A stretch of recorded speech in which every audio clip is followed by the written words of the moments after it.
video on. We do know that some of us have limited internet and limited broadband. So if you need to turn it off, that's okay too.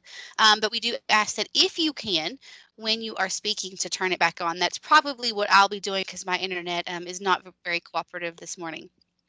Also, remember, this is a recorded session so that you guys can go back to them and review them afterwards if you need to. Also, remember to take breaks as needed. So if you need to take a break, if you need to have just like a moment to get some coffee or use the restroom or whatever, take care and do that. Just let us know in the chat that you've stepped away. Also, just a reminder of how to navigate Teams. You know, Teams is kind of like switching gears for our Zoom users or Google users out there. So I'm going to leave this screen for a second and remind you guys just how to do that. I know we're all pretty familiar with it at this point. Um, this is your camera on off button here. This is your mute yourself, unmute yourself button. This is your reaction button. So if you want to raise your hand, you want to give it a heart or a clap or whatever, you can hit this button here. This is your chat. So if you would like to see your chat, this little speech bubble will give you that. And if you just want to know who's here today, you can click the little humans and it will tell you who is participating in today's session.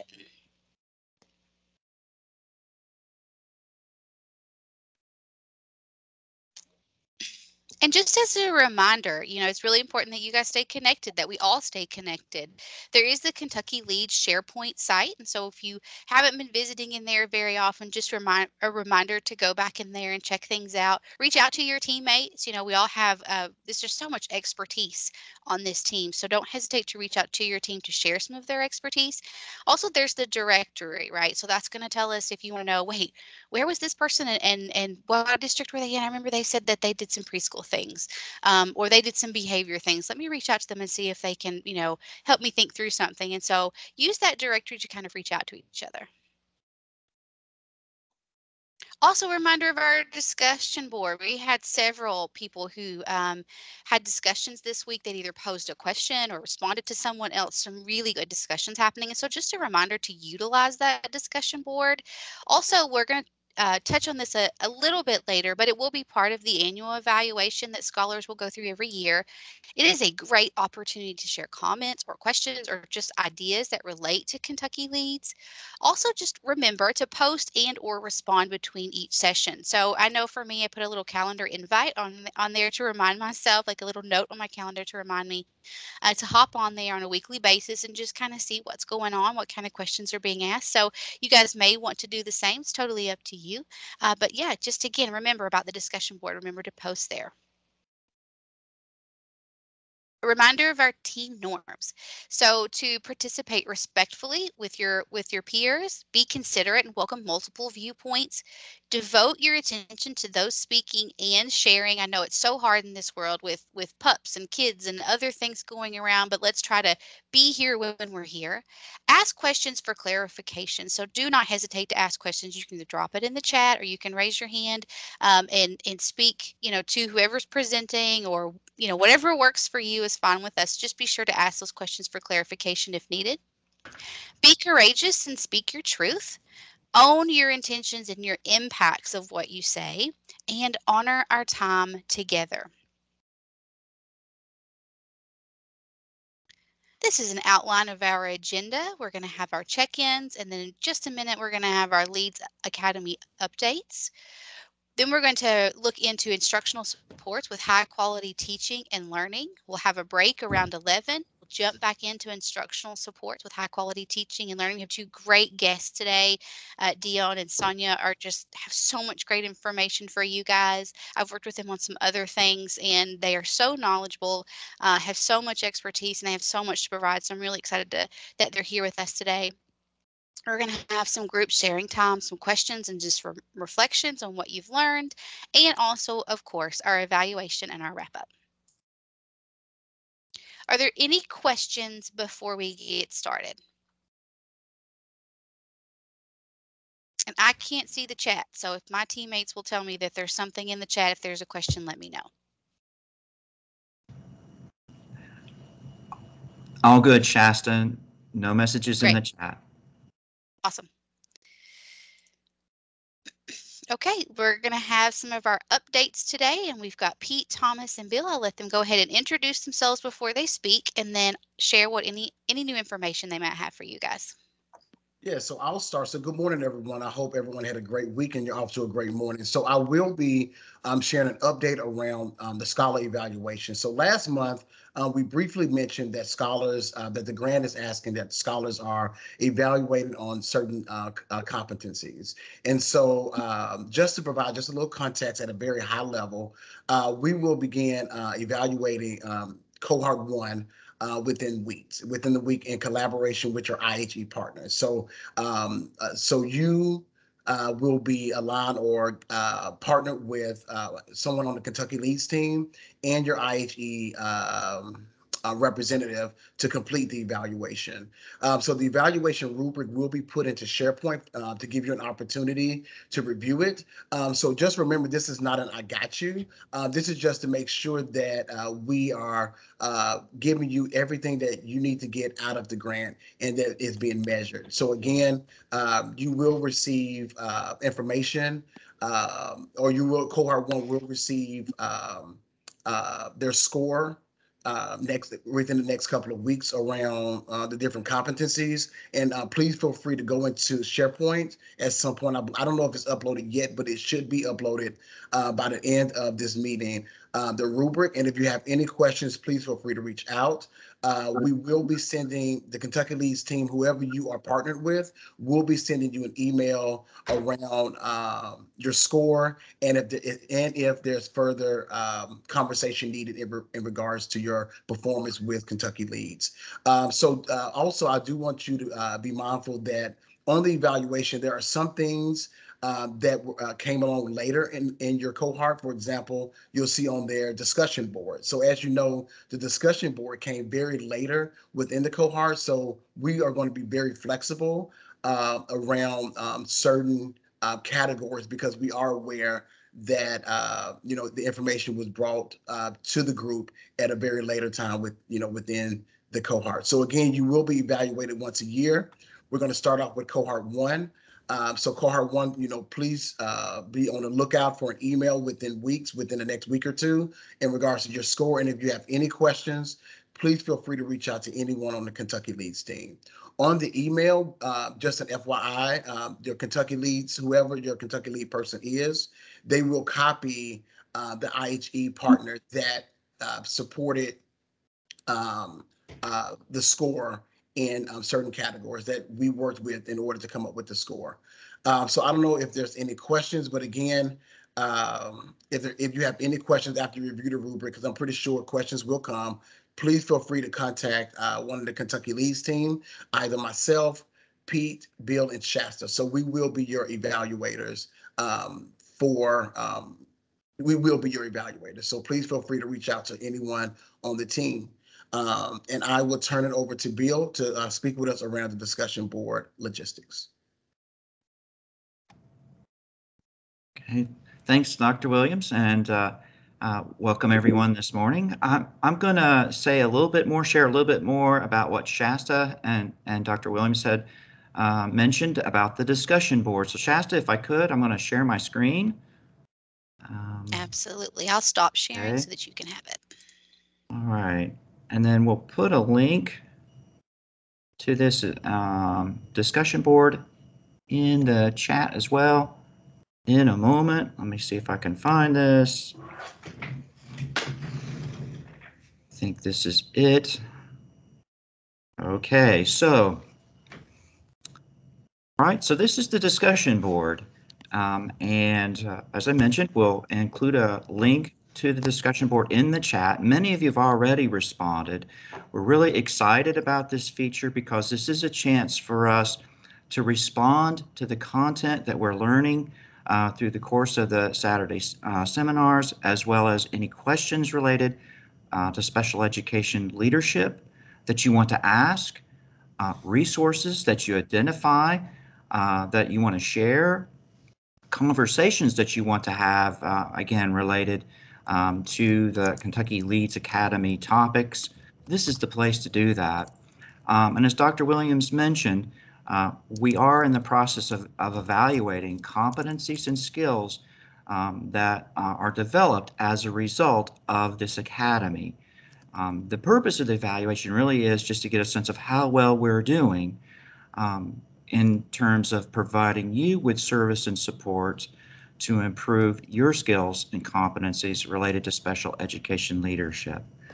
The discussion board is a way in which we can share this information with one another. And as you can see, first I'll just say a little bit about how to add, right? You can add a new discussion. There's a button here for doing that. Several questions have already been posted or resources, right? So here's Paige. She had added a great website. She had identified a resource here. We'll click on that if it's still showing, right? So there's the resource, and there's a response from Becca. So that's an example of how this works. To go back out, I'm going to click on reflect and respond, right? And that takes me back out to the discussion board site, right? And I think some of you are already maybe responding right now. Here's Andrea, right, had a LRE continuum question. I think there have been several responses to this question so far, right? So here are responses.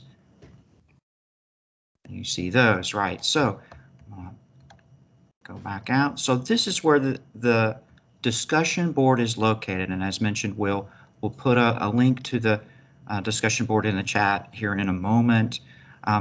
The goal is just to share. And we're really flexible about this right now. We really just want everyone to have a chance to respond and share ideas, questions, and resources as they relate to the Kentucky Leads Academy. And so with that, I'll stop sharing my screen and see if there are any questions.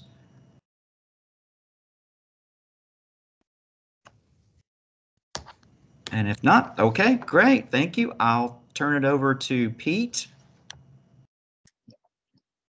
Yeah, excuse me. I just wanted to welcome everyone.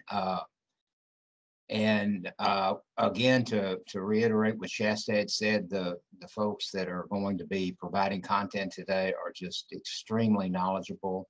The focus on this presentation is for directors to become more comfortable and better able to access where they can provide and where their staff and faculties can provide a evidence-based practices from early education through graduation. So looking forward to that, a few extra minutes for them to have the stage, and I'll pass it back to Shasta. Thank you. Pete, if I can jump in really fast, I just kind of want to just to add to what Bill has said around the discussion board is that we really, really want you all to engage in this discussion board activity. It's more than just a rubric. So don't think about it as this is something that I need to complete a part of my evaluation. That is not the intent. The intent for the discussion board is to continue the conversation around what you have learned in seminars. So please take advantage of this. Look at it as a learning opportunity to learn from one another. So again, we strongly encourage you to engage in the discussion board and to learn from one another. So we will be reviewing the discussion board, not to for an evaluation purposes, but just to make sure that you all are getting what you need again out of these seminars. So I did want to add that onto what Bill lovely stated just a few minutes ago. So I will turn it back over to our facilitator, Shasta, to move us further with the agenda. All right, team. I think that was great. And again, I enjoyed seeing all the things that were on the discussion board. And there was such a variety of topics, I thought, just like it was so cool to see how people's brains were thinking and processing things and how they were relating to it. And so it was really valuable. And I hope that you guys, are seeing that as well. All right, let me make sure you guys can see my screen. It doesn't look like you can. Hang on. There we go. And again, this is just kind of talking about that scholar skills and competencies checklist, about that you will be evaluated annually. There are 6 categories, and we'll make sure you guys have access to kind of like a PDF of that rubric so that you can see it. And it's from beginning to exemplary. And like I said, we'll make sure that you guys have that and get that dropped in the chat box as well as soon as we can. We are missing our SharePoint expert Becca today, so you can see that we are also learning new skills because we really depend on her for that. And so she's not with us today, but we will do our very best to get that uploaded for you guys. And now just going to lead you guys into some great learning from our speakers today. We have Sonia Michael and Dion Bates. And so what I'll do is I'll let each of them kind of introduce themselves when they get started. They can tell you a little bit about their work and what they do before they hop into their learning and their teaching. And let me ask you guys really quickly, Sonia and Dion, this question is for you. When scholars have questions, do you prefer for them to ask sort of in the moment, like raise their hand and ask in the moment? Or do you prefer for them to just drop that question in the chat and then we can kind of present those to you towards the end of your presentation? What do you prefer? Either way is fine with me. I'm good either way. If people Okay. feel, yep. What about you, Dion? And that's fine with me also. Sometimes if I forget what I was going to ask if I wait too long. So I'm open to them to just stop me at any time and ask a question. Okay, great. Then how about we do this? If it's like a super burning question, you're like, wait, it has to be asked right now. Go ahead and raise your hand and we'll address that. Otherwise, drop that question in the chat. And then if it doesn't get addressed throughout the presentation, then we will share that when we have a natural break or pause with our or with our leaders. And then also if something happens that we like run out of time, we can look at those questions in the chat and have them follow up with you afterwards. Okay, so if that works for everybody, again, if it's like a burning question, you're like, hold up, I have to ask this, go for it, do it. But if it's something that is more like a wondering or a curiosity, drop that in the chat and then we will address it either towards the end of the presentation or we will make sure that they address that with you directly through like an email or something. Okay, all right, and I think Sonia, you're going first or Dion's going first? Sonia, correct? Yes. Okay, Sonia, I'm going to stop sharing and let you have the screen. Okay, and I want to say the only reason I'm going first is we were thinking preschool comes before K-12. It's not because what I have to say is more important than what Dion has to say. Okay, I am not great at, hold on, I have to, okay.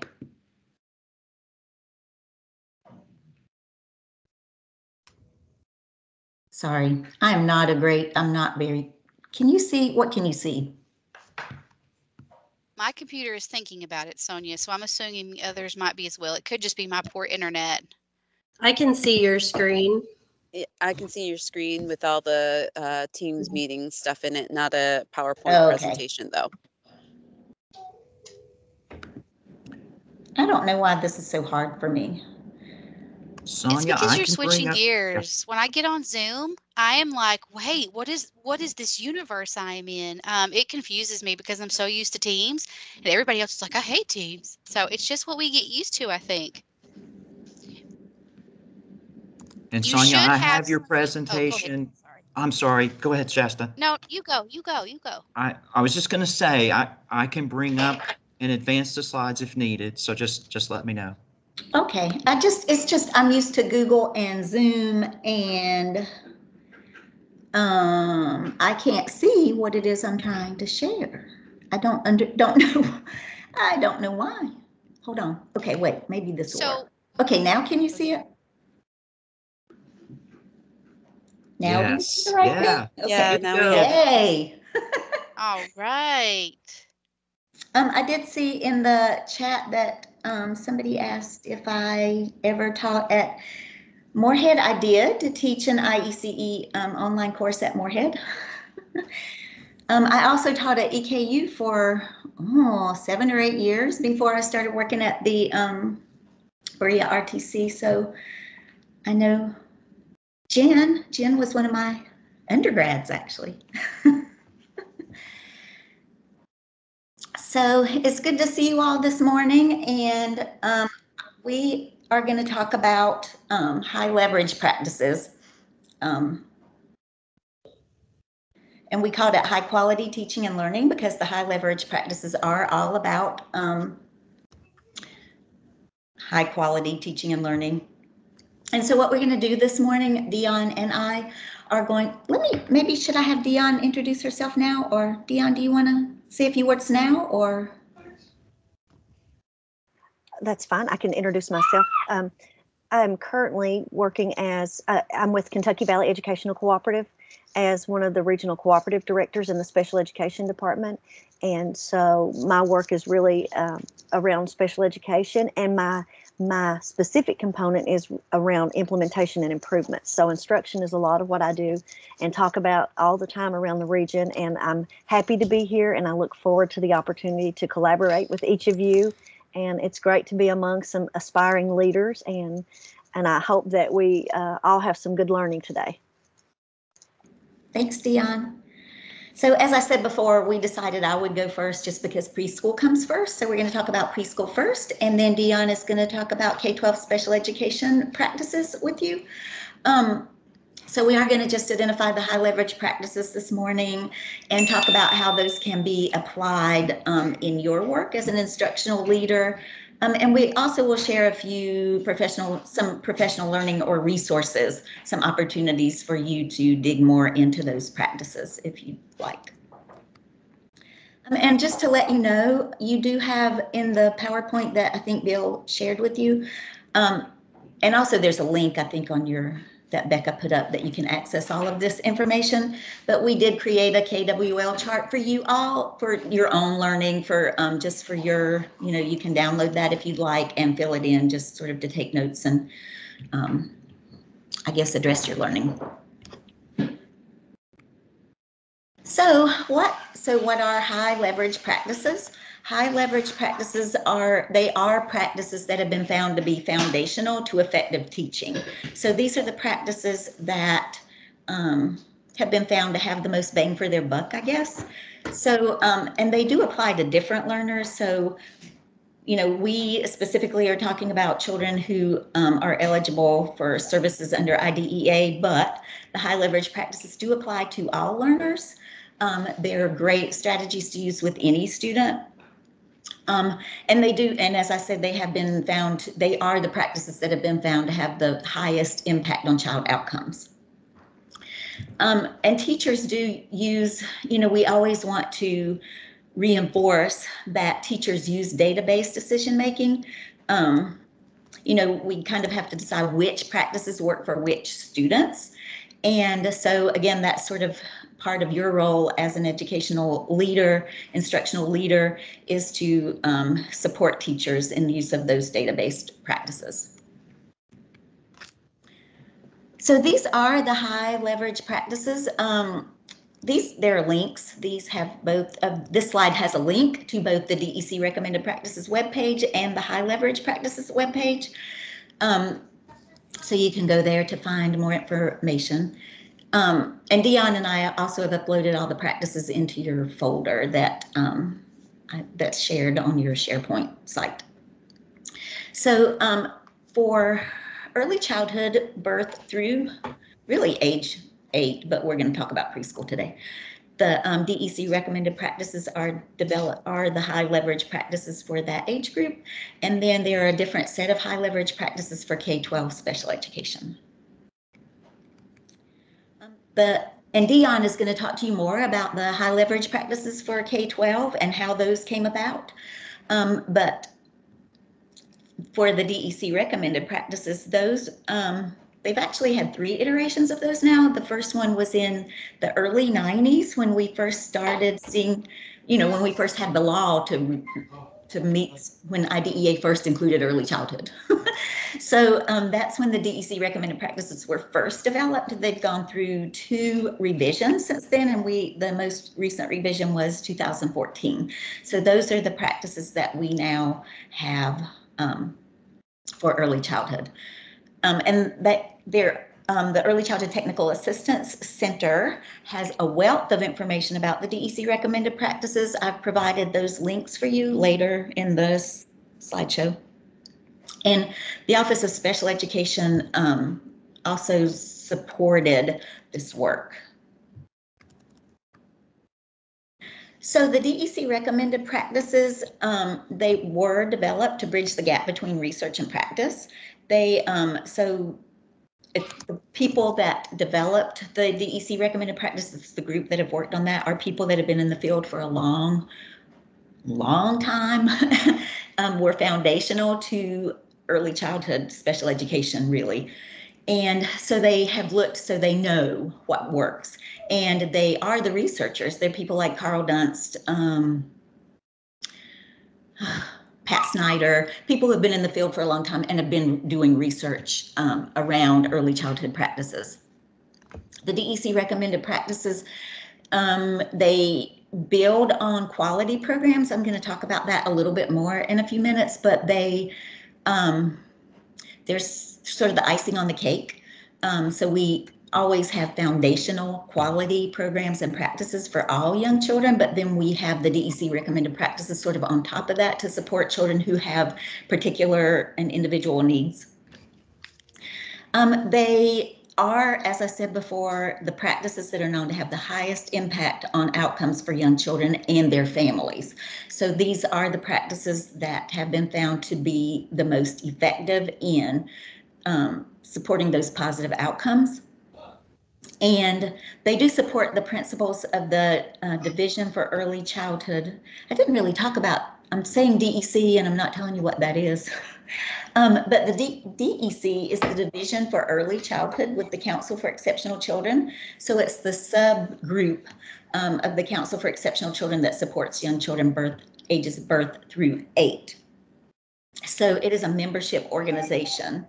And if you join Council for Exceptional Children, which I imagine most of you are members of the Council for Exceptional Children, you can also join the DEC subdivision.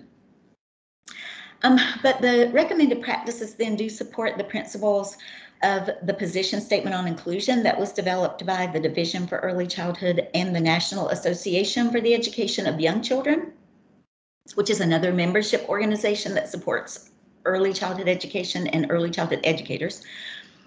And I'm going to talk about that position statement just a little bit more because I feel like it's pretty foundational to understanding the recommended practices.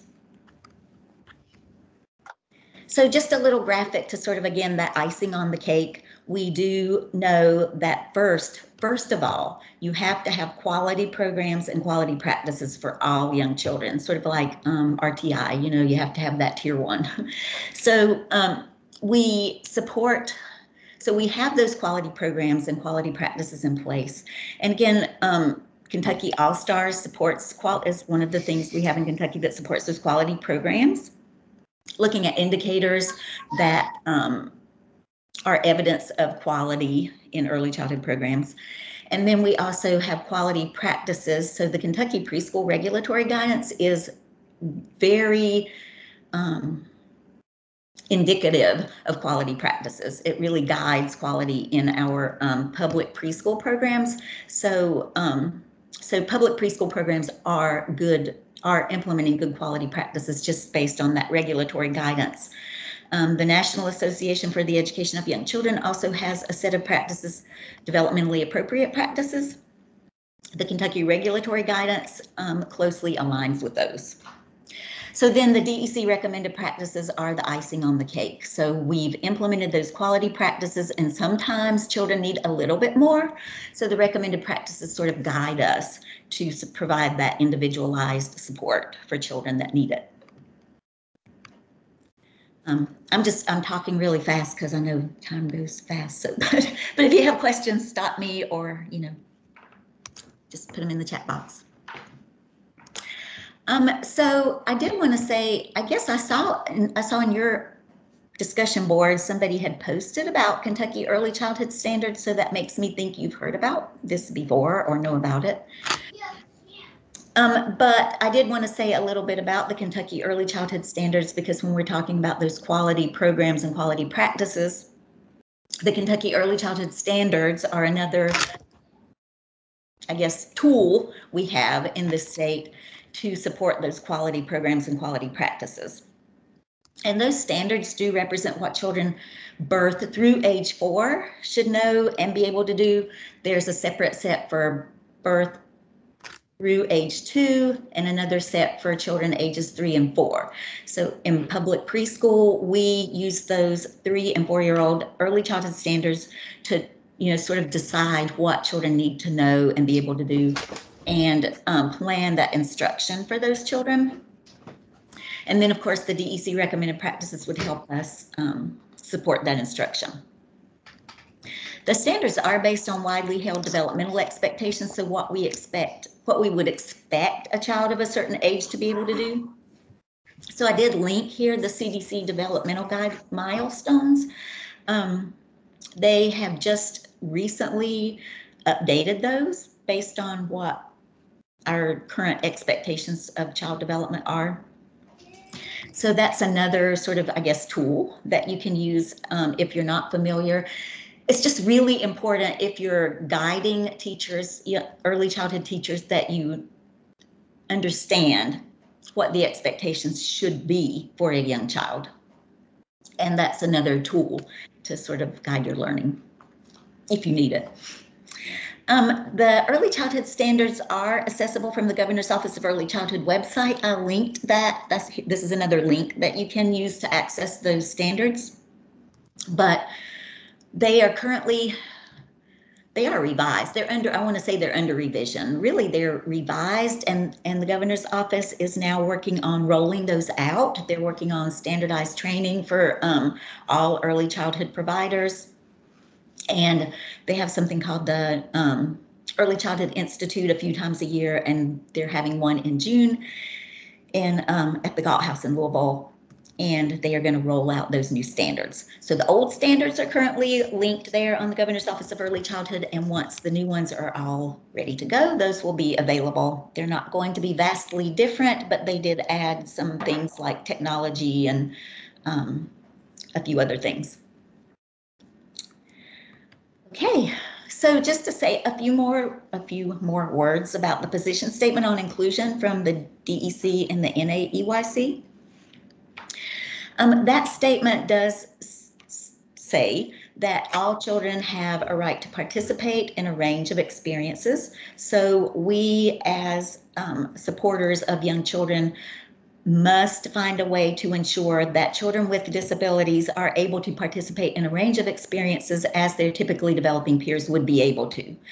And that's difficult. That's difficult for families. They have trouble finding those experiences for their children. So as educators, it's really important that we make sure that those children with disabilities are able to access environments the same way as or in a reasonably similar manner as their children with their peers who are typically developing. We want those children to have a sense of belonging, so we're creating environments that support those peer relationships between typically developing children and children with disabilities, and also providing those high quality opportunities for development and learning. So we are looking at those instructional practices and making sure that they are meeting the needs of those young children who have special learning needs. So as I said before, the position statement also talks about access, participation, and support. So when we talk about access, again, it's talking about that environment, making sure that children with disabilities are able to access the environment in a similar manner as children who are typically developing. And we want to modify that environment to make sure those children with disabilities are able to engage in it. So we're having to think about ways that we can ensure engagement, because without engagement, there is no learning. We want to provide, participation, make sure they're able to participate with their peers. So we're providing those appropriate individualized supports to ensure that engagement with the environment and peers. And then support. So when we talk about support, we are specifically talking about that administrative support that you as an instructional leader might be able to provide for your staff. So as an instructional leader, looking to see what your staff needs in order to provide that access and participation for all those children. So, finding appropriate professional development for them to make sure they are able to provide those supports for children, and giving them time and space to collaborate with other people on that child's team. So time and space to collaborate with families and collaborate with other service providers to make sure they're meeting the needs of all children. So that's kind of your role in that access, participation, and support piece. The recommended practices have 9 topic areas. Those are leadership, assessment, environment, family, instruction, interaction, teaming and collaboration, and transition. So today I am going to only focus on 3 of those. They're all really important, but I'm going to focus on leadership, environment, and instruction because I feel like maybe those are maybe the most impactful for you as an instructional leader.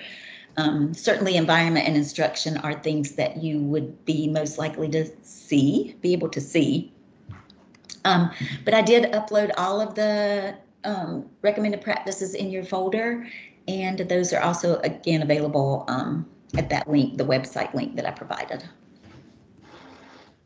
So leadership practices. The DEC recommended practices set, what we know is that practitioners operate under a set of constraints, really. I mean, they operate under a set of constraints that are put in place by, regulation and other things. So leaders are the ones who create the conditions under which practitioners can implement those practices. So, and there are things that even leaders at the district level can't change, obviously, but doing what you can to support that culture where practitioners can be successful. So again, giving them time and space for collaboration and for planning. Supporting that shared decision making. So, bringing practitioners to the table and encouraging them to bring families to the table to support that shared decision making about what works best for children or individual children. Implementing evidence-based practices, evidence-based professional learning opportunities for practitioners. So identifying those professional learning practices that would have the most impact on, again, the practitioner's ability to support outcomes for children. And then, again, creating those systems. So providing time for collaboration between service providers and classroom level teachers, that community-wide screening, that child find activity, pulling children in to make sure we're identifying all the children that need to be in programs. So those are things that, sort of as leaders that you can think about, at the very top to open a space and time for practitioners to be successful. The instructional practices these are the practices, the explicit teaching strategies that early childhood teachers can use to individualize for children who need a little more, who aren't maybe responding to that developmentally appropriate environment. And they sort of pull out these 6 areas that you can think about. One is naturalistic instruction. So for young children, we want to try to sort of follow the lead. Really, this works for all children. It works for us as adults, but following interests. So sort of seeing what children are interested in. In early childhood, we set up the environment to make it engaging and interesting. We observe children to determine what their specific interests are. So that they will be more engaged. So we follow the lead of children. And we do that because young children, if we're not if we're not following their interests, they're not going to learn anything. They're just not going to learn anything. Because they're at that age where they're investigating their environment. So we follow the lead, we follow their interests, we use our teaching based on what their interests are. Just a quick story. I remember when I was a beginning teacher 100 years ago, and my mentor teacher had to come observe me. And I said, what if I'm trying to, teach them something, but they don't want to, what am I supposed to do? I can't write a lesson plan based on something, and then they get up and they're running all around. And she said, well, the way I look at it, if you're trying to teach under and over and they want to just go hide under the table or climb on the table, you use that opportunity. You say, look, now maybe on the table, maybe that's not safe, but you get the idea. Now you're on the table, now you're under the table. So you're using children's interest to teach what you want them to learn. We also talk about, and we use a strategy called naturalistic time delay. That's a specific strategy that's outlined in the instructional practices. A lot of you, if you're special educators, you think about time delay as a very specific error-less learning strategy. In early childhood, it looks different. When we say time delay, we're saying, like, we might be reading brown bear, and we say, brown bear, what do you see? I see a, and wait for the child to answer. Embedded instruction, research has found that embedded instruction is a very effective way to teach young children. So looking at times and places in the environment that you can embed a specific goal. So you have those IEP goals and you think about where in the environment those can be addressed. So for example, if you're working on talking to peers, engagement with peers, interaction with peers, saying hello. You might do that during morning message, or you might do that during arrival time. So looking specifically at when those goals can be embedded in the environment. Teacher plans for that. She has it all mapped out, so it makes it easy to also collect data based about what the child is doing. Systematic instruction is a little more, that's adding a little more structure. So systematic instruction would be things like using hand over hand instruction for a child maybe that needed it, or thinking about specific visual supports that a child needs, modeling for them, using video modeling. So some of those really specific instructional strategies that you can use to support children more, provide more support. A lot of research has supported peer-mediated strategies. So teaching peers to support the child with disabilities, so pairing children up. Usually you want more than one peer, and you want to really, there's a lot of research behind that I don't have time to talk about, but there's a lot of research behind it. Phil Strain, I think he's at the University of Colorado or Colorado State. I'm not sure which one. But if you look up Phil Strain, he has a lot of research about peer-mediated strategies, but teaching a better able peer to support their peers with special needs. Functional assessment, so observing children, gathering that assessment data, making determinations about what kinds of systematic instruction to put in place based on that. Is another one of the instructional practices. And then providing that explicit feedback to children and consequences. So that's really thinking about once, every time a child does, if they perform the correct behavior, what will the consequence be? What will my response be? If the child performs an incorrect behavior, what will my response? What will the consequence be? So thinking specifically through how you're going to respond to a child in either situation. So all of those are instructional practices that teachers can put in place. I feel like I don't have time to talk about them enough, but I'm happy to provide more information if anybody ever wants it. And then environmental practices is the last area I wanted to talk about this morning with you.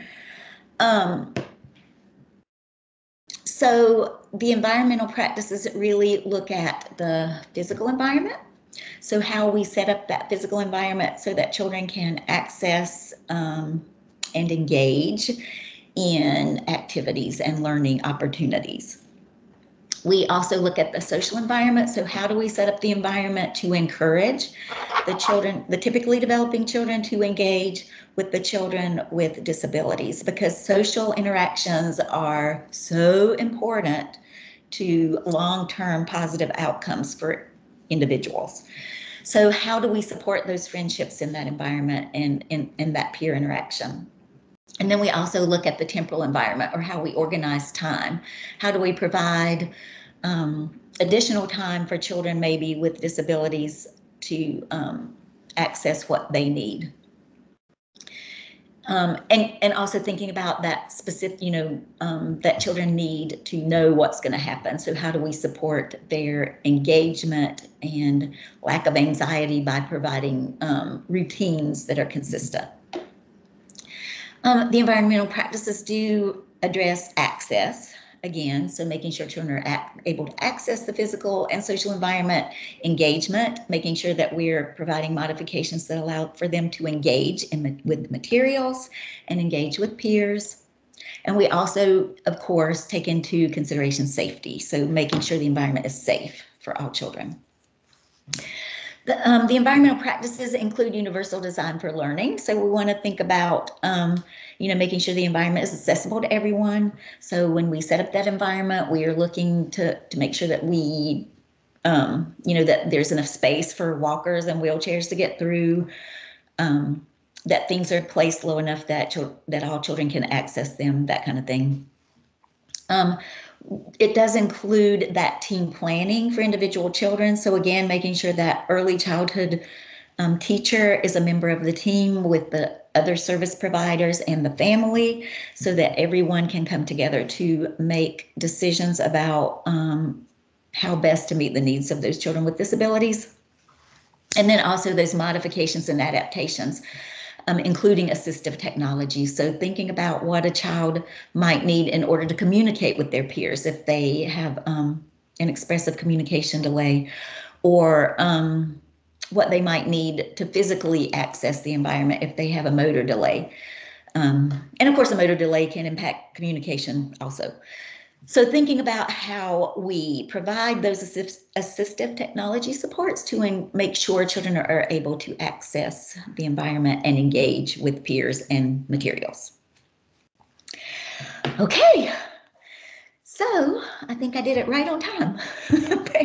We wanted to give you time and Dion will give you time too to talk about hers, but just time to talk about these early childhood high leverage practices, or the DEC recommended practices.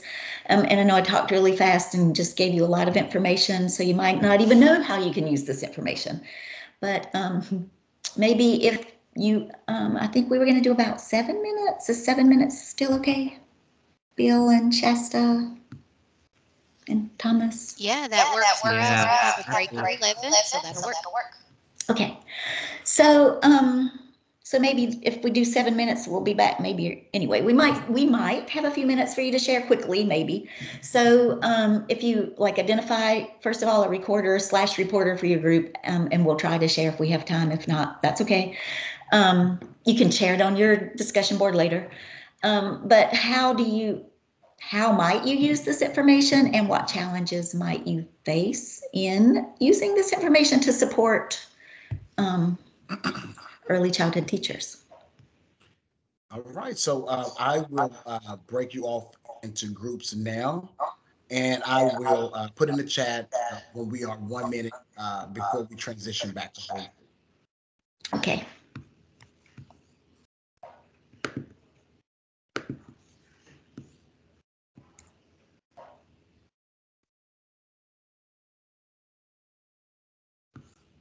They take a few seconds to break off.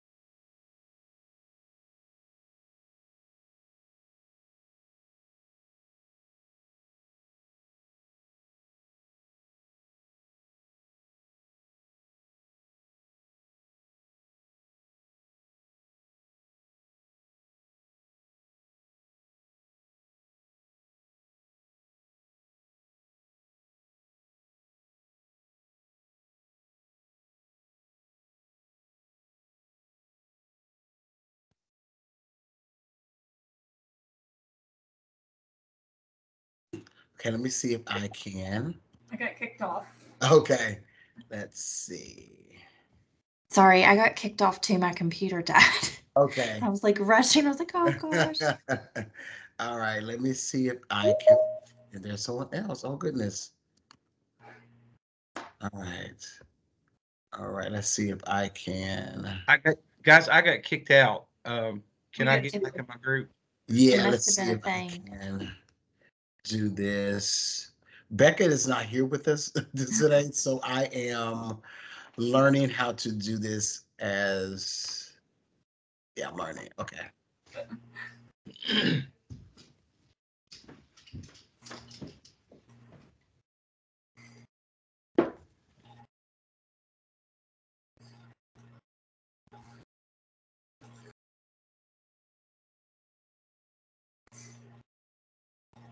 Um,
I think I figured it out, but it may be too late. All right.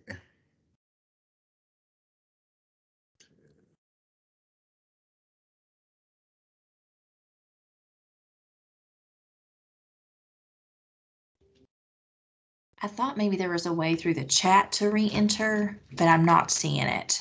Yeah, I don't think so. I think I figured it out. Here we go.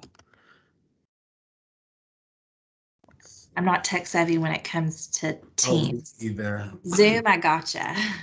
It feels like I am writing a dissertation. It is so difficult. Something so simple. It feels like it's so difficult. Okay.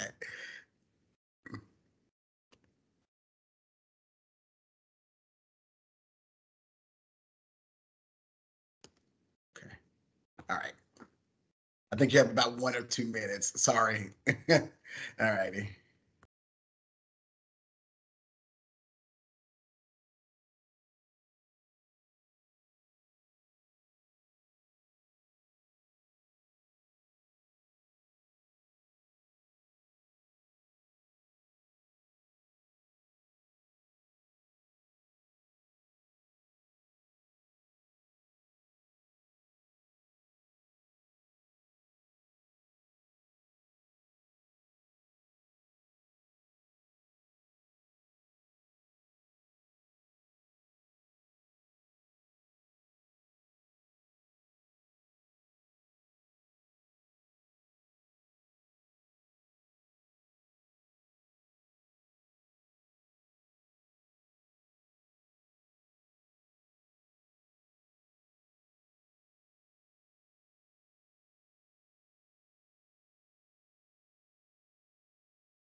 It's really tough.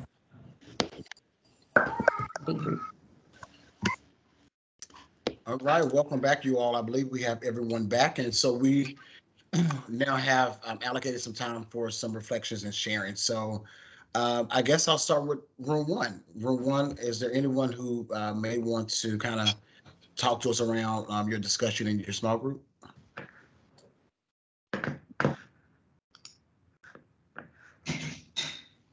Thomas, I'm sorry. I don't know what room I was in. I don't Oh, know. sorry. We might Okay. not know that. Okay, let's see. So that was Bill's group. Bill. Yeah, and I would just Sure. invite others in group one to speak up too. I know we don't have much time, but yeah, we had a really good discussion around the two questions, especially the first one, and really just how to apply this, in the real world. I think that was, and how to apply, this in say high school settings. I think that was some of the comments. So for example, if a student, high school student with LBD is scheduled with a lot of certain kinds of courses, but they have a real interest, say, in mechanics, in automotive mechanics, why not ensure that they have opportunities in those classes to learn? And then also these high leverage strategies, so important, high quality teaching, learning, so important, but so many kids right now struggling with just basic things, how does this really work? So I'll see if others have from group one that want to share. Yeah, Bill, I was just sad that we got cut off because I forget who was it. Alan who was talking. Yes, Alan, I think was sharing there. Alan was sharing about kind of the challenges that, because I don't come from a preschool world, and so I asked, like, what are the biggest challenges with preschool teachers, and are they willing to kind of use these highly effective practices, and he was saying just that, like, yes, that's what he wants to do, that's what he wants to spend his time with, but that these teachers right now are struggling with kids who are biting each other and not able to sit still. I mean, like, the basic stuff, which I see us struggling with that a lot at the secondary level, a lot of emotional behavioral stuff. Yeah. And then paperwork. So we hardly even get to the highly effective instructional practices. And that breaks my heart because that's super important. And I think that's kind of what Alan was saying too. All right, sounds like it was a great discussion in you all's group. Thank you for bringing it to the whole group. And so for the sake of time, you all, it's 11 o'clock and I do want to honor our time. So I will, so maybe we can save some of your reflections towards the end because we do have more time at the end for reflections and Cheryl. So please hold those and I will turn it over to Shasta to lead us into a break. Can I just say, there is a resource slide. And you all have that. So I did list a lot of resources that you can access more information from. So. Excellent. And you guys now have met Sonia, who herself is a walking resource. She is phenomenal. So you guys don't hesitate to reach out to her and all of her friends over at the Bria RTC as well. And so, yeah, so let's go ahead and hop into break. It's 11. Let's come back at 11:05. So go ahead and take care of your needs, and I will see everyone back, faces and voices, at 11:05.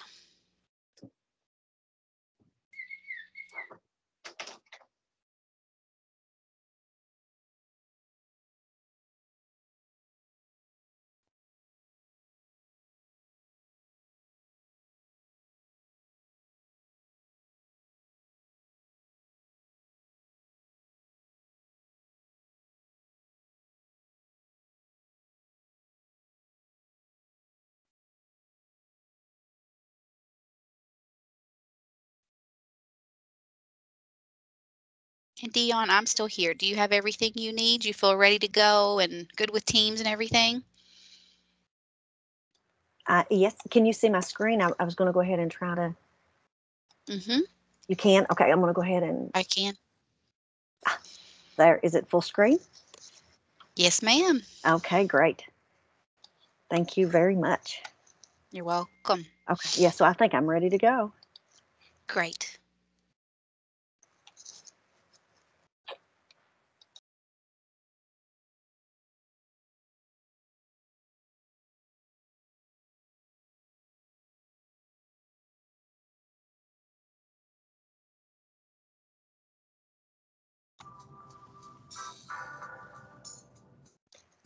Shasta, Yes. I just wanted to ask if I bring up the screen that has the chat, can you see that on my screen right now? Mm-hmm. It has, so you can't see the chat on my screen right now. Well, I can see like your Teams screen, but it is covering up your actual presentation screen. Okay, so I have a link I wanted to drop in the chat when we go to breakout. Mm-hmm. So I didn't know if that would, when I bring that up on the slide, if I could just put that link and put it in there. So I didn't know if it would show my screen, but it's okay if it does. But I just wanted to see, I wanted to make sure I didn't cover the whole screen. So, okay, I just wanted to see what you were looking at. Thank you. Yep, you're welcome.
Okay, everyone, I'm showing 11:05. So if you can hear my voice, if you like still have your headphones in or if you're just kind of unplugged on your laptops or computer screens, it is 11:05. So we are going to go ahead and get started, and we are going to be learning from the wonderful Dion.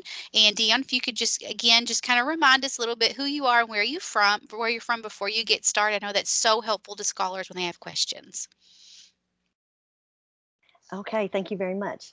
So my name's Dion Bates, and I'm the Regional Cooperative Director. I'm one of the two directors here at Kentucky Valley Educational Cooperative, and my primary responsibility is implementation and improvement. So I do a lot of work with instruction. So I'm really excited to be here. This is one of the things I love to talk about most is instruction. And so when the opportunity came that we were able to talk about high quality teaching and learning, I was really excited to think about how we can support special educators and the importance in that role that we have in special education leadership. So 3 things that I'm going to try to get through and talk about. And so the first one is around those high leverage practices, and back to the same thing that Sonia was talking about this morning. We're going to look at the high leverage practices in K-12. We'll also talk just a little bit about the connection with great instruction and great achievement, and then explicit instruction, and really how all those pieces come together, but are all really correlated with what we know are good practices or those high leverage practices in special education.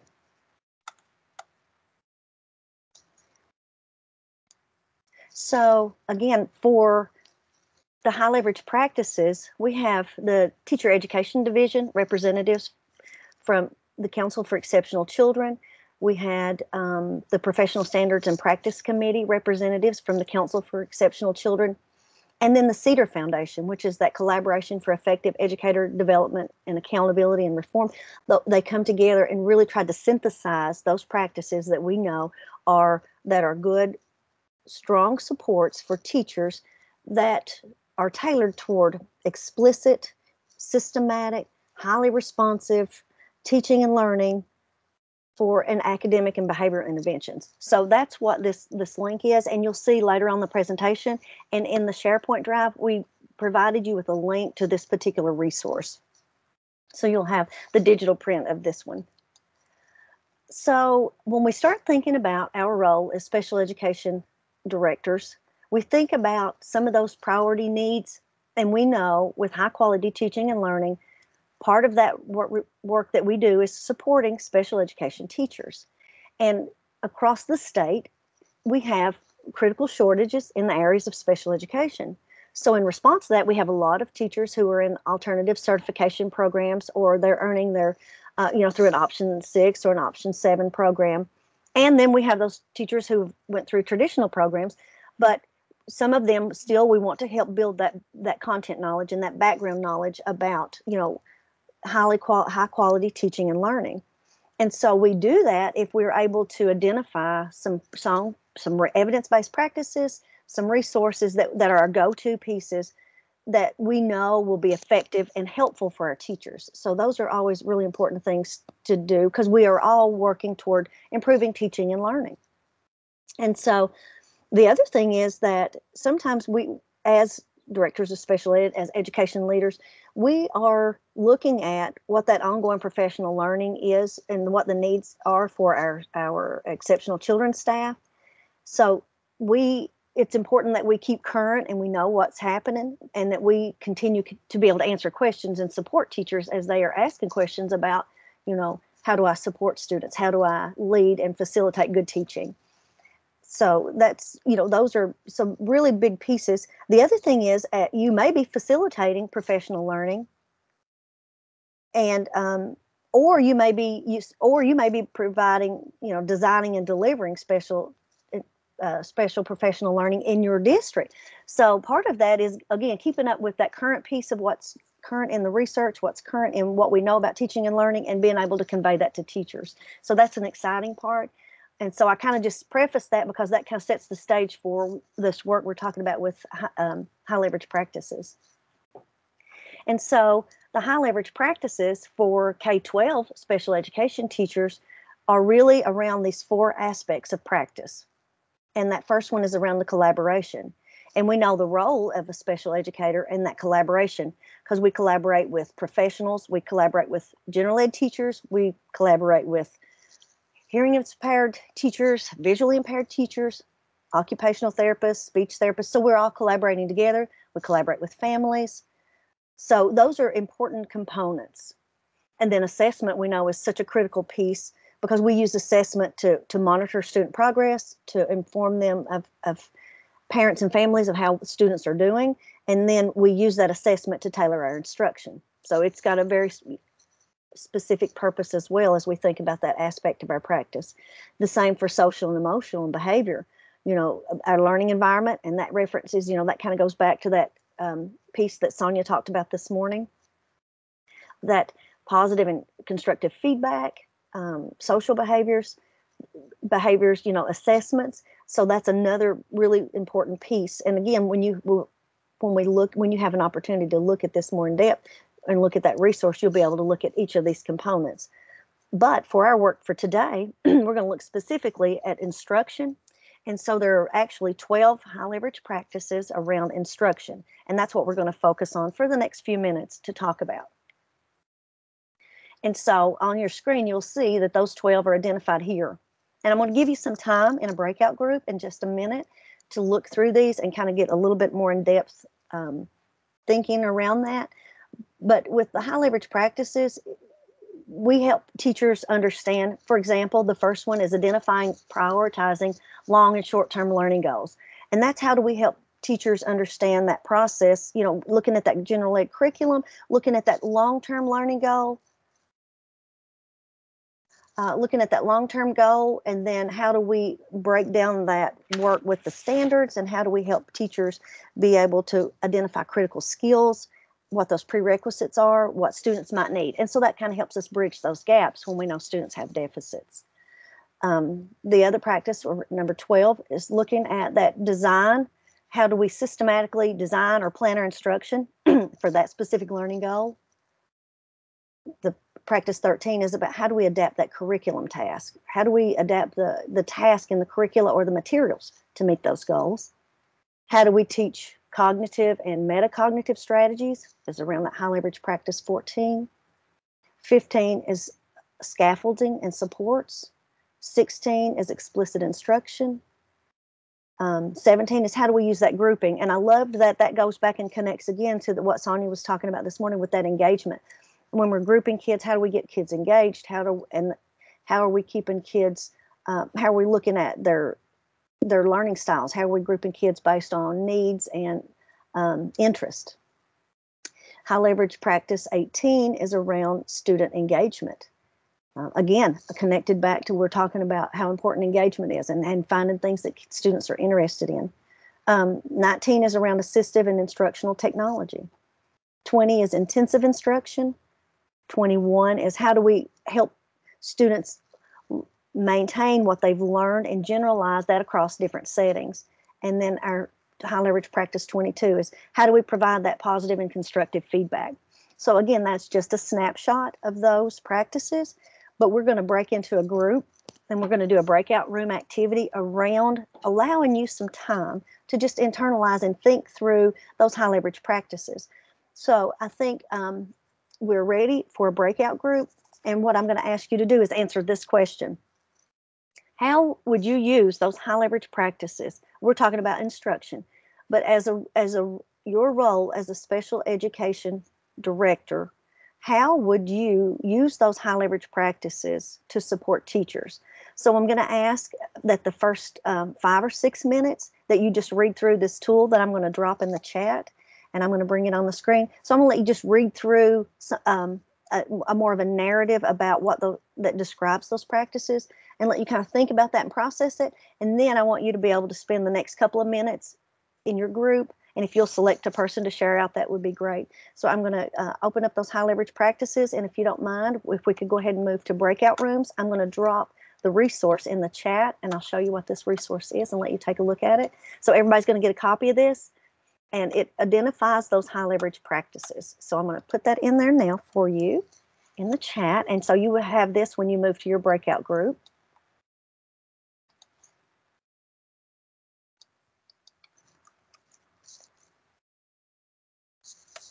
Okay. All right. Dion, how long do we have for breakout? Okay, so the total time for breakout, we can use 10 minutes is kind of what we've got planned. But what I would ask is the first 5 or 6 minutes that you just access the resource I dropped in the chat that would provide you with kind of a snapshot of what each of those high leverage practices are. So if that's new learning for you, or if you want to go back and review that, that'll give you just a few minutes to kind of some think time around those practices, because I know we kind of moved quickly to get through the content. That'll give you some processing time. So if you don't mind, about 10 minutes altogether, please. Sounds good. And for anyone, if you drop off once we go into the breakout rooms, you can join back and I will readmit you to your room. So I'm breaking everyone out now. Thank you. All right.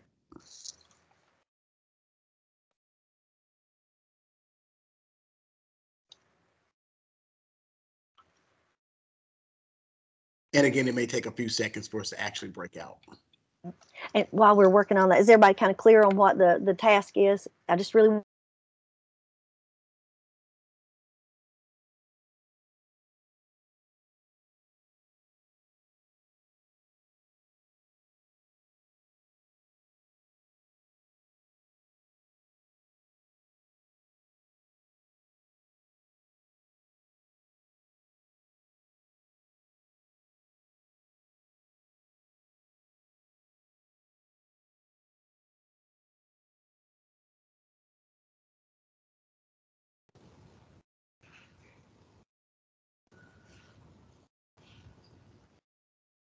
Okay.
I just assigned you to the breakout rooms.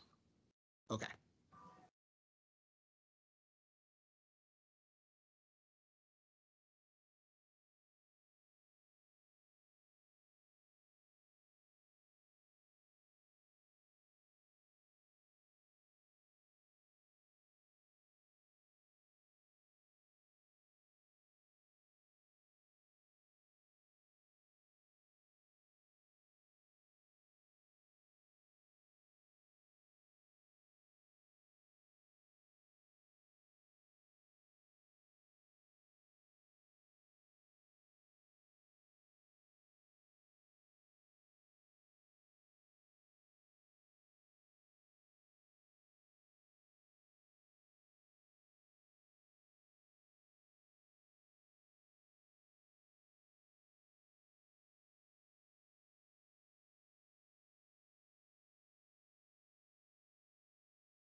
Okay, it looks like everyone's making it back. I know that was a lot of information and maybe not a lot of time for discussion, but let's try to take maybe a couple of reflective responses from groups that would want to talk about that question and that learning, and before we move on to the next slides. And you will have an opportunity, I think at the end we'll have a little more opportunity for discussion, but if we could maybe take a couple group, if we have 2 volunteers that would like to talk about, just thinking about those high leverage practices and thinking about your role as a director, what would you do with that? What would you do with that learning and that knowledge that you have?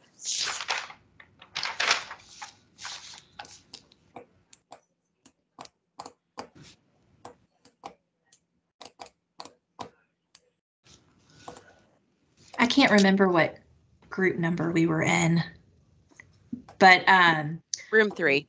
Room 3.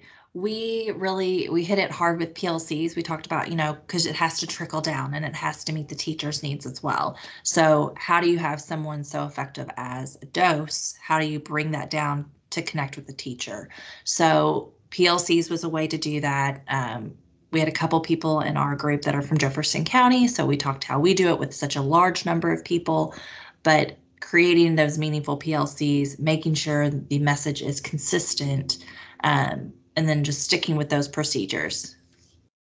We also talked a lot about training coaches, that yes. The people who are at the teacher level, they need training and support on how to do that as well. And how messaging should be consistent throughout, and having those high-level practices actually embedded into our daily lives. Well, those are all absolutely fantastic responses. I mean, I can tell that you really thought about that role as a director and how you could use those practices. I do love that, the PLCs, the coaching, because that's another thing, again, it goes back to supporting teachers, but getting them the right information and how to have that ongoing support and professional learning. So I love that work with the PLCs. I love that with coaching, because it's important to just read through those practices and kind of just understand what they mean and how that connects to what we do in the classroom every day. So I think those were great. And I hope we'll have some more time at the end if we want to have some additional discussion. Let's go ahead and move. We'll go ahead and move to the next slide.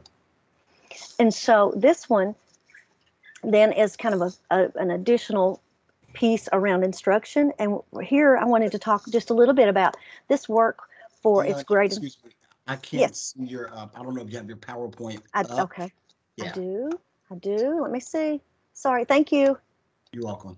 Maybe I closed it. Now can you see it? Yes. Mm-hmm. Okay, perfect. Sorry, I think maybe when I moved back from the group, I didn't share again. Thank you. Okay, so back to talking about, so this one is around, this is a resource, and I kept thinking as I thought about what are really strong supports that I could share today around instruction that would be helpful to you. And so this is the work with John O'Connor. He's the author of Great Instruction, Great Achievement, and it's a roadmap for special education administrators. And one of the big pieces of his work is around great. And so he talks about just great instruction. And he said those are factors that we have control over. There are some things that we have control over, and teaching and learning, the delivery of instruction is one of those things that we have complete control over. And so if we use that opportunity to design lessons that are great, is what he references them. And great is, the G is guided by the standards, that we have rigorous and they're research-based practices, that we choose our instruction. If we think about the time we have with students, every minute counts when we think about providing instruction.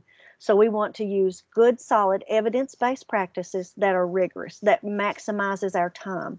We want them to be engaging. Again, that goes back, that whole cyclical piece back to talking about kids engaged early, even in the early childhood standards. We also think about how we assess students and how often we assess students, and then we tailor to the student needs around those assessments. And those are such important pieces as we think about supporting teachers. Again, those are very parallel to what we talked about with the high leverage practices, that we need to have those same strategies.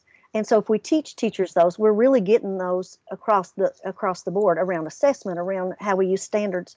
And the important part of that is, if we look here at the Kentucky academic standards. And so we talk about how does that look for special educators, and what does the role the Kentucky academic standards have in our processes for teaching and learning. And so lots of times special education teachers are not always in that discussion around the standards, but it's a skill that special education teachers need to have, because we have to be able to identify, we need to look at what that grade level is for where the students, if they're a fourth grade student, but they're reading on the first grade level, or if they're a fourth grade student and they're performing on the first grade level in mathematics.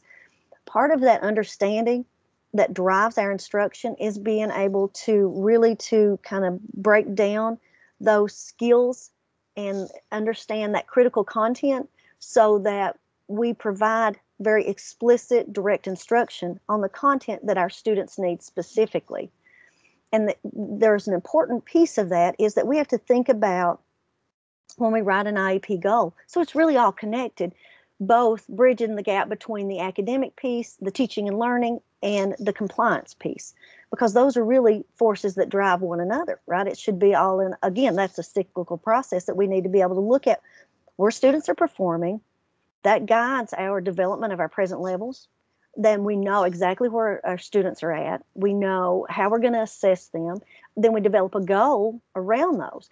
And our goals then become those skills from the Kentucky academic standards. We identify those skills or those critical pieces that students need. We write goals around those, and that drives our progress monitoring. So then we monitor student performance. So it's, again, all around and around. But when we have a good handle on that piece, then we can understand how to design and deliver our instruction, whether it's through, facilitating that through a co-teaching classroom, or if it's, we're in those content-specific classrooms. But that's a skill that we have to kind of help with special ed teachers, especially if they don't have a lot of those methods components, if they're in, an alternative certification program, or they've just not had a lot of practice with that. Helping them to understand this piece and how the standards that drives those goals and objectives, and then how then we in turn use those practices to design lessons for those times when we have students either in that co-teaching setting, or how we have if the students in the resource time. So those are really important pieces to think about. Again, back to that whole piece around instruction. So then that leads us to, explicit instruction. And of course, this one, it's very common language, because we talk about explicit instruction. We talk about what explicit instruction is, but again, that's back to that piece. We have to make sure teachers really understand what explicit instruction is, because we might use that language. And I can even say, as a teacher, I would use that explicit instruction. I could use that language, but really to be able to define the difference between explicit instruction and direct instruction. I don't know that when I first started my practice and as a special educator, I could answer that question. I don't know that I could tell you the difference between systematic and direct instruction. So part of that is building that teacher capacity and building that understanding of the methods and how we use it and why we use it, and how do we get the most efficient use of our time. And so, having teachers understand that explicit instruction.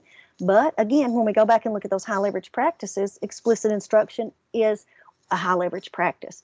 So as leaders, we can start thinking about what are those really key pieces that we can pull out of those high leverage practices and develop that capacity in teachers through the professional learning opportunities, the experiences that we design, to allow them to be able to design their own lessons each day as they're working with students. So I think that's an important thing as we think through that explicit instruction. So then we think about, through that whole process, again, we're thinking about we have specially designed instruction, we have explicit instruction, we have a lot of language and practices. If we can help teachers understand instructionally where that specially designed instruction comes in place, right? So we're thinking about this, about the goal, and we're thinking about how we're going to assess if students got it or not. And then we have to think about the specially designed instruction. What special about that instruction that we're going to provide to those students that's going to make that special for their learning. And so for just a second, I'll just take about a minute and let you just think about, if you were to define specially designed instruction, and you were answering that question to a parent or a person that had never heard of specially designed instruction, if you were going to define what specially designed instruction is, what language would you use, or how would you describe that if you had to tell someone what's special about your instruction? So just take 1 minute and just kind of think through that. Just for the sake of time, I'm just going to give you like a minute think time, and I want you to just make a note of what you think you would use, what language you would use to describe specially designed instruction.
Okay, so I'm going to pause you right there, and we'll move into the second piece of this question. And like I said, you can just jot it down on anything.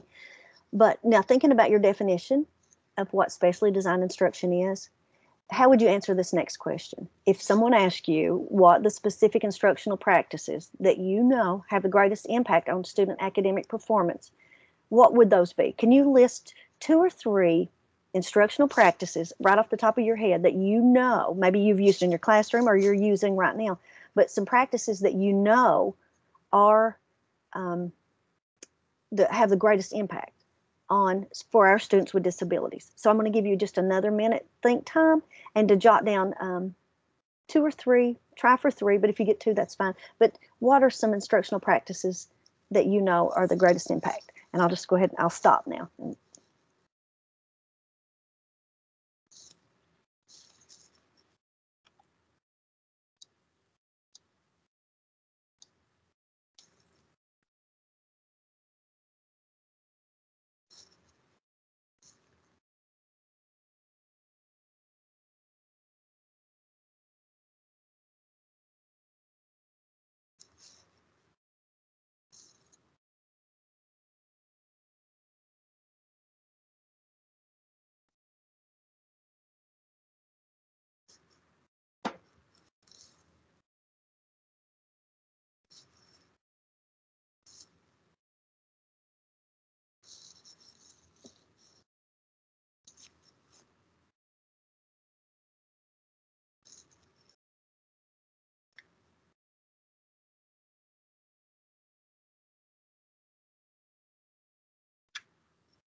Okay, I'm going to pause you right there for just a second. And I'm going to let you just think about and process some of that, because there was a lot of information that we shared there.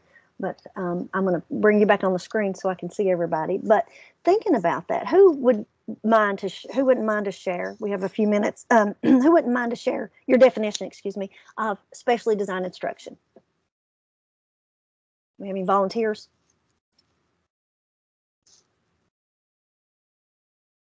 I'll go ahead. I just basically said that, you know, it is instruction that is actually tailored to, and again, if this is a parent, to your child, to help their child meet and exceed their goals. Thank you. Thank you. Any other volunteers? I said it's what the teacher does to adapt and teach the content above what happens in gen ed. Great. Yes, thank you. One more? I used the word tailored also.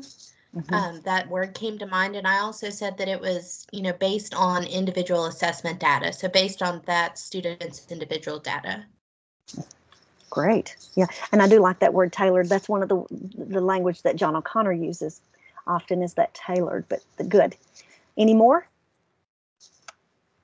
I kind of thought about comparing it to like going to the library for like a research project. So you go to the library and you're picking out the books that you need to write your paper. So with specially designed instruction, you're looking through that library to pick the strategies that are going to work best for your child and help them succeed. Yeah, that's great. That's a great analogy. That's good. Thank you for sharing.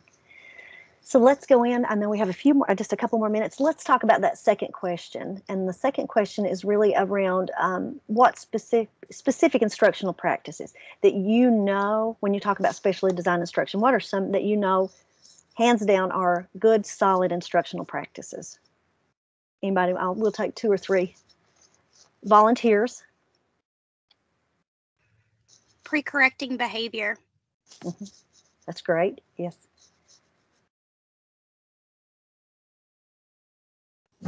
Modeling. Yes, thank you.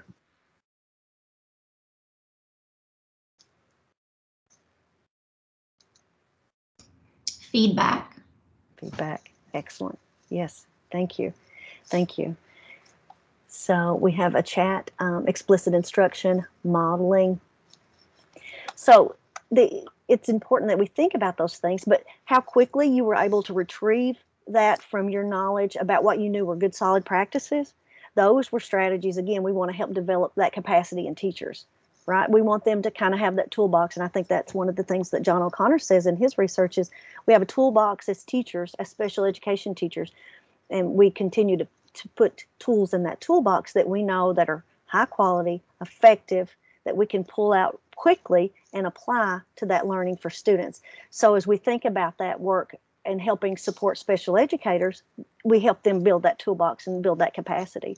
So as one of those things, you know, you all were talking about, and you did such a great job talking about those, how you would use that in PLCs. So you can see kind of how those would continue to develop that content knowledge for special ed teachers and really build their capacity to be able to support high quality teaching and learning.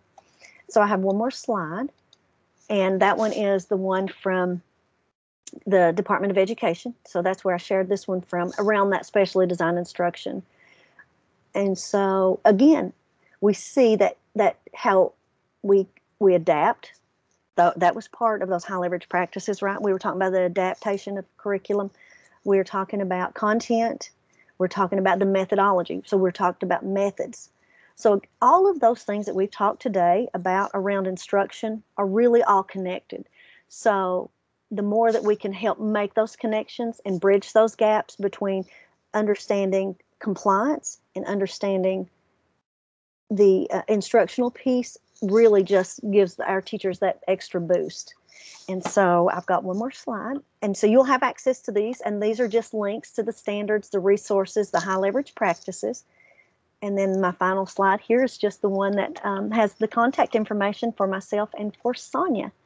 So I'm going to pause right there. Can you all still see that? I guess I moved that on the screen. But that's our contact information. If you have any questions or want to follow up, we're happy. I'm volunteering, Sonia, but we're happy to answer any questions or provide any links to resources or support that we can to help you.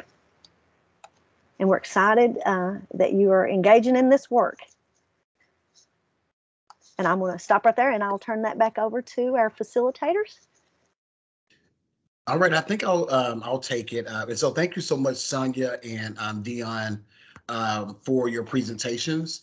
So now we've come to the a part of the agenda where it's for group sharing and questions and reflections. So if you have any feedback, not feedback, but like sharings around the first breakout room with Sonia, I think we can kind of talk about that at this point. Or if you have any questions about anything throughout the presentation, I think this is a great time to ask those questions of our presenters.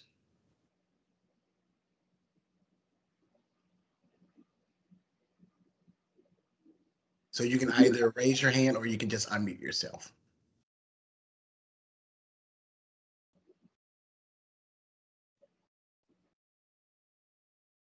Okay. Anyone? All right. Well, I don't see any hands. So I will turn it over to Shasta to um, talk more about the evaluation and wrap us up. Great. And I would just, kind of add in there, hearing from both Sonia and Dion, I don't think I understood as a teacher, a few moons ago, the extent of the resources and expertise that existed within our RTCs and our regional co-ops. And it wasn't until I came to the department that I was like, oh my gosh, they're offering so many wonderful, whether it be just like recorded videos or their, like professional development opportunities. I was blown away by what existed and what was out there. And if you're in, their co-op, it's free. And it just blew my mind. And, I'm always, even now I go, kind of see like what's out there, what's going on. And they're so great about staying in touch with what the needs of teachers are.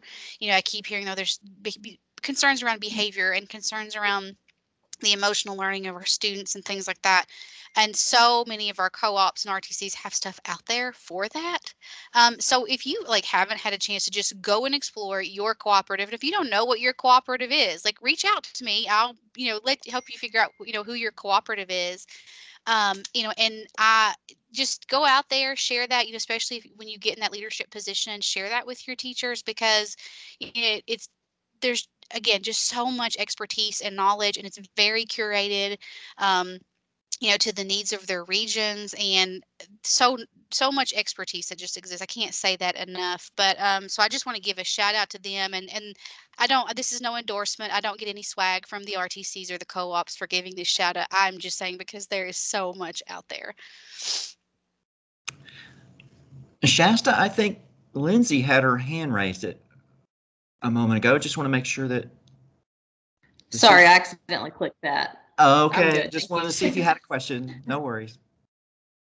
Perfect. All righty. Well, I will move us on then.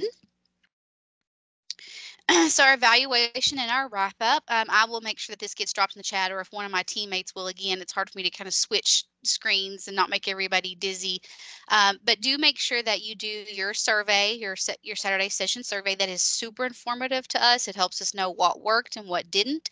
So we appreciate any and all feedback that you provide us with. It helps us think about future planning, and also gives us some thoughts around, what worked within each session. Are there any questions before we go? I have a question. At the beginning, we talked about the rubric for the evaluations. Where will that be posted when it is posted? Will that be under general resources? Yes, that will be located under general resource. Sorry, Shasta. No, that's okay. That's what I was going to say. Perfect. Thank you.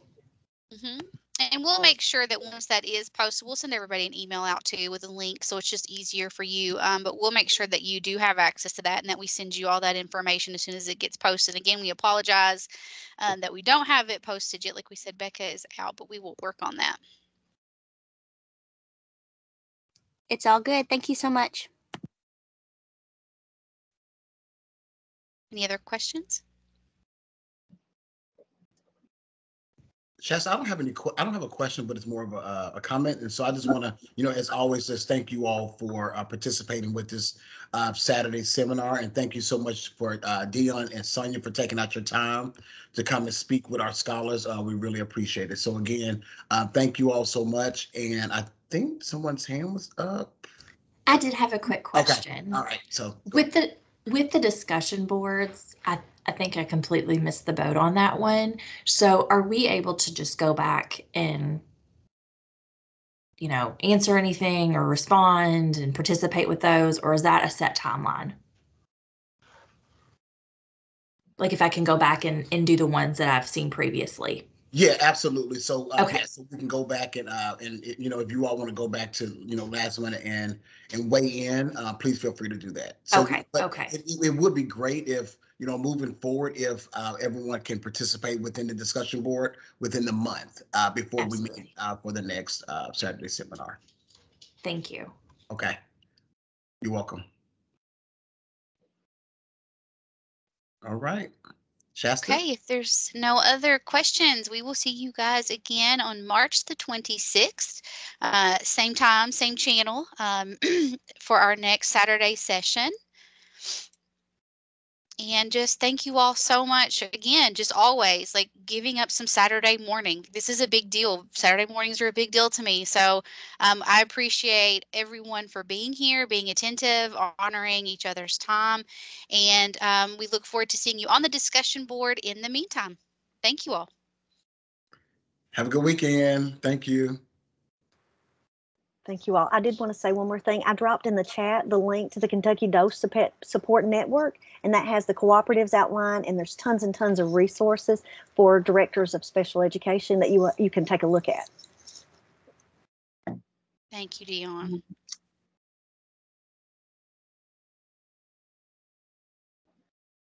And Thomas, have we dropped the survey chat yet? If not, I'll Yes. drop it. Okay. Oh, it is. Perfect. Yeah. Have we stopped recording? I don't know how to. Go up to the three dots and you pull down and it'll say stop recording.